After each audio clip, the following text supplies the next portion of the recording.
Assalamualaikum warahmatullahi wabarakatuh. Perkenalkan, nama saya Sheila Nariatul Zahra dengan NIM 0433800975 dari Prodi Ilmu Komunikasi Universitas Terbuka. Yang saya hormati Bapak Hermawan Septian Abadi selaku tutor mata kuliah Bahasa Indonesia serta rekan-rekan sekalian yang berbahagia. Sholawat serta salam, marilah kita panjatkan puji syukur kehadirat Allah Subhanahu wa Ta'ala atas rahmat dan karunia-Nya yang telah memberikan kita nikmat sehat walafiat sehingga kita dapat melaksanakan pembelajaran ini secara hikmat. Rekan-rekan yang berbahagia, pada kesempatan kali ini saya akan membahas mengenai new normal di tengah pandemi COVID-19. Virus ini dapat menyebar melalui mulut atau hidung dari orang yang terinfeksi dengan partikel cairan kecil ketika orang tersebut batuk, bersin, berbicara, atau bernafas. Gejala terjadinya virus ini dapat berupa gejala flu, yaitu demam, pilek, batuk kering, sakit tenggorokan, dan sakit kepala. Dalam menangani virus COVID-19 ini, pemerintah mengeluarkan kebijakan-kebijakan terkait penanganan virus COVID-19.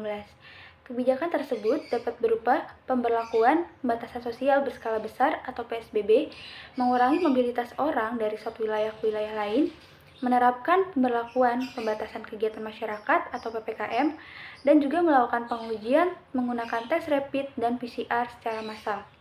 Dengan adanya pandemi COVID-19 ini, seluruh kegiatan di berbagai bidang menjadi lumpuh sesaat, terutama pada bidang ekonomi. Dengan diberhentikannya kegiatan di bidang ekonomi, menyebabkan munculnya krisis ekonomi di Indonesia, sehingga menimbulkan dampak negatif terhadap tingkat kesejahteraan sosial. Dalam hal ini dapat diwujudkan dengan adanya kemiskinan yang meningkat. Namun, pemerintah juga melakukan upaya perbaikan untuk memperkuat berbagai program perlindungan sosial dalam menangani krisis ekonomi setelah adanya pandemi COVID-19. Hal tersebut dapat diwujudkan dengan diberlakukannya kebijakan new normal. New normal atau pola hidup baru dapat diartikan sebagai bentuk perubahan perilaku agar dapat menjalankan aktivitas normal dengan tetap menerapkan protokol kesehatan guna mencegah terjadinya penularan COVID-19.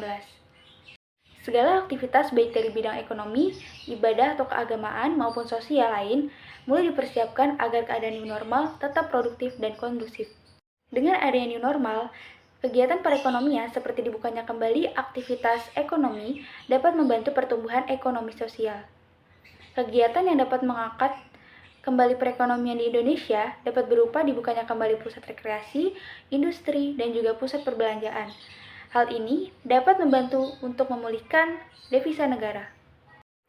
Kebiasaan baru yang dapat kita terapkan di era new normal ini yaitu pada saat keluar rumah kita harus mengenakan masker, membawa hand sanitizer, serta menjaga jarak atau social distancing di tempat umum.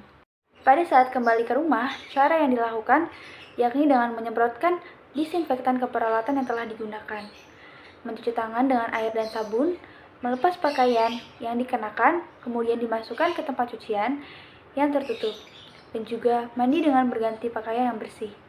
Pada saat berbelanja, cara yang dapat kita lakukan yaitu dengan membatasi menyentuh barang-barang di pusat perbelanjaan yang dituju. Setelah menyentuh barang-barang tersebut, jangan langsung menyentuh wajah dan barang-barang pribadi. Namun, mencuci tangan terlebih dahulu dengan air dan sabun. Tujuannya adalah untuk mengurangi risiko terkontaminasi COVID-19.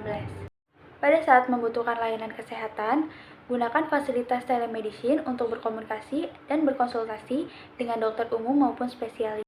Karena berkonsultasi secara online melalui aplikasi kesehatan dinilai lebih aman untuk mencegah penularan virus COVID-19. Namun, jika memerlukan penanganan lebih lanjut, silakan datang ke fasilitas layanan kesehatan yang ada di sekitar tempat tinggal dengan tetap menerapkan protokol kesehatan. Demikian materi mengenai pola hidup baru di tengah pandemi COVID-19. Yang dapat saya simpulkan mengenai materi yang saya bawa pada kesempatan ini yaitu penerapan new normal terbilang cukup efektif dalam meningkatkan kesejahteraan sosial di masyarakat.